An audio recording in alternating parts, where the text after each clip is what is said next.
Why didn't Great Britain support the Confederacy? Britain's newly independent offspring were now at war with one another, a gaping canyon ripping the two halves of one part. As political conflict snowballed onto bloody battlefields, both the Union and the Confederacy turned to the nation that made them. They wanted recognition and support. They wanted the Brits to pick a side. So why didn't they? In 1861, Britain had scarcely recovered from the taxing Crimean War, still eyeing the Russians with great caution. British colonies were ever draining the Empire's energy, and the thought of joining another foreign fight was deeply unappealing. This, however, failed to shield the British Empire from the existence of war in their old colonies, and the expectant gaze from across the pond pierced through Britain's turned back. They would have to do or say something. So they declared neutrality. This video is brought to you by Rocket Money, the personal finance app revolutionizing how people save and manage their money. Rocket Money is perfect for tackling unwanted subscriptions. Many people discover they're paying for services they no longer use. With Rocket Money, canceling subscriptions is easy and secure. No more wasting hours on customer service calls. The app securely identifies recurring charges and lets you cancel with just a few taps. But Rocket Money doesn't stop there. It's a one-stop solution for smarter money management. Need to stick to a budget? Rocket Money helps you create personalized budgets, tracks your spending by category, and alerts you when you're close to overspending. Trying to save more? Set up automated savings plans directly in the app. Just choose the amount and frequency and let it handle the rest. You can even upload a photo of your bills, and Rocket Money will negotiate better rates for you. Join over 5 million members already saving time and money. Take control of your finances today. Visit rocketmoney.com/Nelegia or click the link in the description to get started for free. From the start of the American Civil War, the Union had a pretty straightforward view when it came to their wants, or rather expectations, of the Brits. Britain was to ignore the Confederacy, continue to recognize and align only with the United States, and refrain from aiding Confederates in the form of warships, weaponry, or other trade and goods. For the Confederates, they needed a lot more than maintaining the status quo. The Confederates had a lot to gain, potentially. Recognition from the British Empire, for one, could be massively beneficial in proving that the Confederate States were, in fact, a valid nation of their own. Even without this approval, though, there was much that the Brits could do to help. Essentially all the things the Union didn't want Britain doing. Britain could import weapons, warships, and other goods, while remaining open and ready to pay for exports from the Confederates, such as in the form of the beloved cotton. Cotton, in particular, was what the Confederates banked all of this aid off of. President Jefferson Davis believed that King Cotton would keep the British Empire in a chokehold, preventing them at the very least from shutting off the southern states entirely. This mistakenly caused the Confederate president to take a rather relaxed approach to dealing with the Brits. Davis was wrong in this regard, but that would not be the only reason for British neutrality. The opinion of those across the pond was undeniably mixed. Within the government, perspectives were rather undecided, and allegiances remained unchosen. As for the general population, many fell under the same category. However, the Confederates did not hold support from the British elite and many clergy. The landed gentry in particular have been noted to have empathized greatly with the southern plantation owners.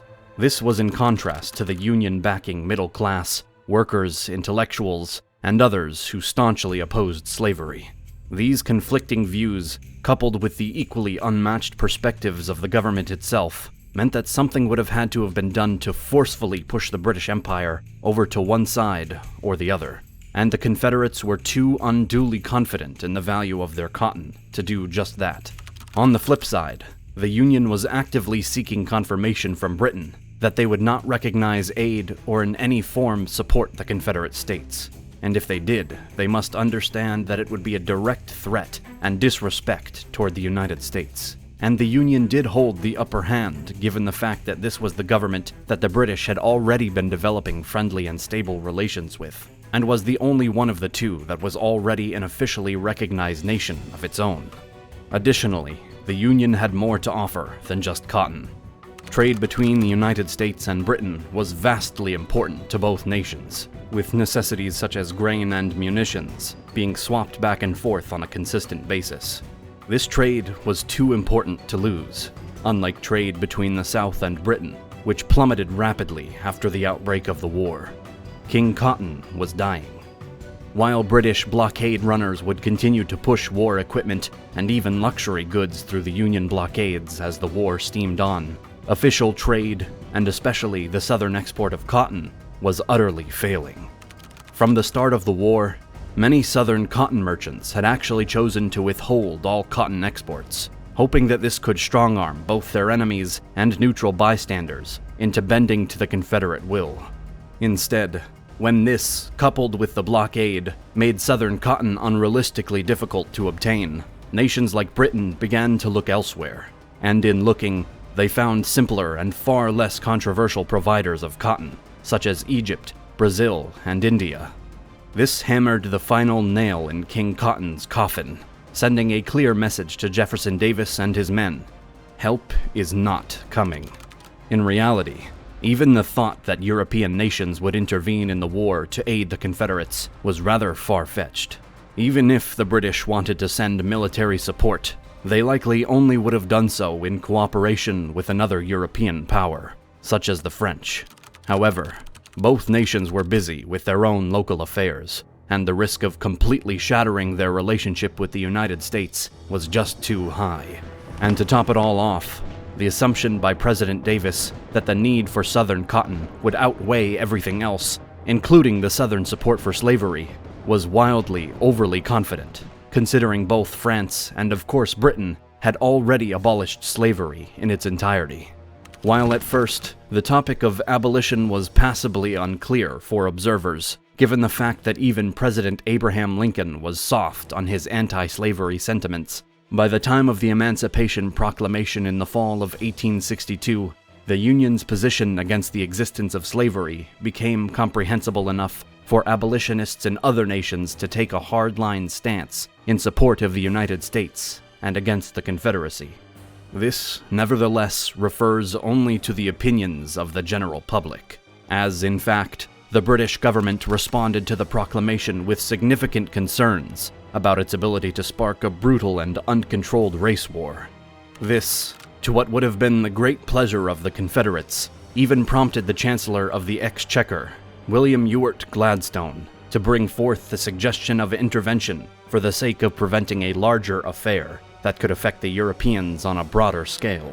Nonetheless, by the end of debates on the matter, it was decided that this risk was far less relevant than the European threats to the east, and to intervene militarily in the American Civil War would now be austerely in opposition to the public opinion at home, which would undoubtedly spark domestic tensions at the very least. Thus, the actual consideration of sending British troops to the South had been fleeting at best, and Jefferson Davis's hopes remained in the gutter. The Trent affair might have given the Confederates another false sense of hope after the Brits lambasted the Union for the act of a Northerner in ambushing a British merchant ship and capturing 2 Southern diplomats. The matter, in reality, was more about rectifying a butting of heads between Britain and the United States than it was about listening to anything that the Confederate men had to say. And yet still, another possible saving grace was on its way. As the war continued to drag on, the Brits were growing weary. They soon offered mediation. U.S. Minister to the UK, Charles Francis Adams Sr., warned his home country that there was a growing possibility of mediation from the British Empire, likely due to the continued belief across the pond that the South had a real chance at winning the war, or at least preventing the Union from doing so. This would likely have led to a full-scale war between the United States and the British, something both nations were not eager to replay. But the Confederates welcomed the idea with eager anticipation. The idea now was for the British to wait and watch as General Lee led his southern troops into northern territory. The tide of war would determine Britain's next steps. When the Battle of Antietam ended in utter disaster for the Confederates, the proposal was shelved, and again Jefferson Davis was left embarrassed and aggrieved. By the end of 1863, the Confederates had ousted all foreign, mainly British, diplomats from the South, and all European entities had chosen a hardened stance of neutrality. No diplomats or representatives would journey to Richmond, and the meager attempt made by the South to send their own ambassadors abroad had done little to no good. It was now clear that they were on their own. This was a civil war, and nothing more. Nothing had, nor would, make it worth Britain's while to join the war at all, let alone on the side of the South.